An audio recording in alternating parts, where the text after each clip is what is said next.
just in the second game of UP, and you can tell that they have a following. There are people wearing their maroons here at the arena in San Juan, but UP is down 8-2 in set number 1. And Chu, that's basically a free ball, pero wow, a rare mistake coming from Marjorie Rojas.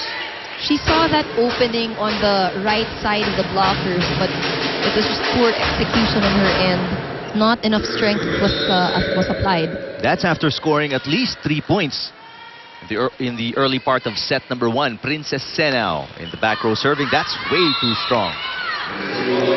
Samang gigil na yata yun. No, she wanted to probably score a point through her serve.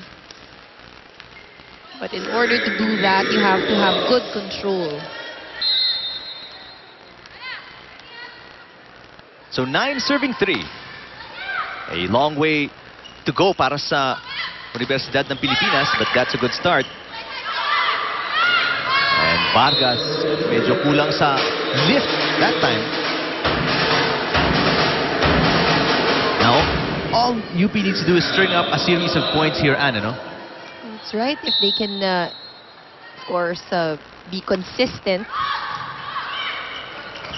One-handed set, and can you believe Giselle C has really come a long way. Very talented setter Coach Nes Pamilar has here in Giselle C. Kung andito pa yung ating kasamang si Ian Laurel, baka sabihin niya, Ganun din kinuha siya. ni Giselle yung move niya. Baka hindi pa pinapanganak si Giselle. Bersola is blocked by Palma, single lady block. Palma also a very promising middle attacker here for Coach Nes Pamilar. Great timing, no? That was a quick pero sinabayan agad ni Palma. Really timed that. Gwyneth Eulalio serving. That's solid. That's the kind of serve you want. Those are the serves that would score points. Coach Gerald Tubalde now looking for a good combination here as Abad is subbed in para sa UP. They are down big. 12 serving 4. Set number 1.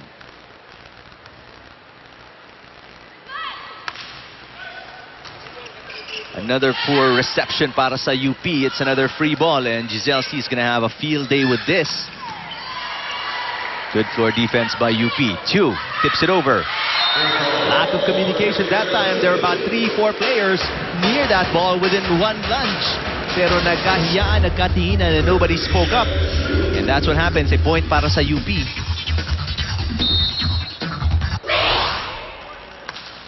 That's where communication on the floor comes in huge, no? Very important. It's very important.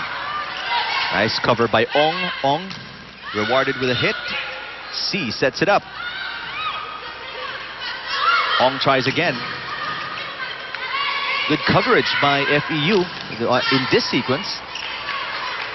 Del Mundo to Ong. Palma is a one-man defending machine at the net. Almost got that one again. C sets it up. Ong. Ooh, that could have been long. Picked up by Agno. Ong picks it up. Long rally here. Here's Abad. Oh, good defense being displayed by both squads. Excellent coverage on the floor. Oh, but Giselle C said this has to stop. And that's what nabanggit kanina yan ni Kat. Na sabi ni Princess said they gotta watch out for Giselle C. She's very intelligent, and that shows you why. I guess napansin din ni Giselle, no? Pagod na yung mga attackers niya. It's time for her to end that rally. We have a timeout on the floor. Let's listen to UP. Okay, pangyayari, majority, nagkakaroon silang problem din sa reception nila, tsaka yung counter-attack. So, ang kailangan mangyari doon, ma-maximize natin yun. Dahil hindi naman sigurado na makakreate sila ng tamang play. Dahil doon sa mga counter-attack na yan, hindi naman perfect din yung first ball nila. Okay, so kailangan mangyari, doon tayo mag-earn ng points. Sabay nun, tuloy-tuloy yung rally na yun, di ba?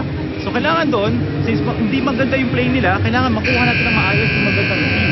At mag-create tayo ng play din natin. Okay, doon tayo kumukuha ng points dapat. Ha? Tara, let's go.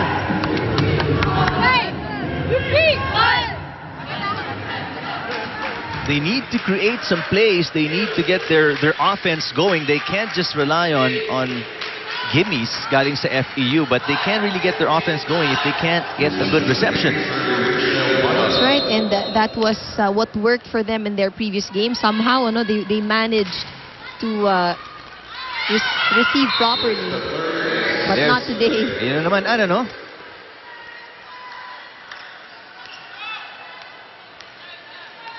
How different a UP team is this today than the one you covered on opening Sunday, Ann? It's really different because, looking at this team now, the aggressiveness and intensity is something that I can't feel. Versus that first game, nakikita mo every point that they make, they really, go around the court, they really cheer, they really communicate inside the court. But today, it's just different. Well, for the UP faithful's sake, well, let's hope they can find that early here today. Otherwise, they will find themselves deep behind FEU.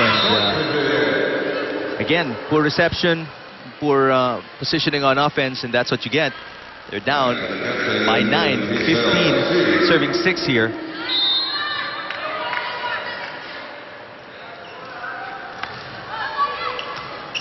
Better reception that time. And that's the result.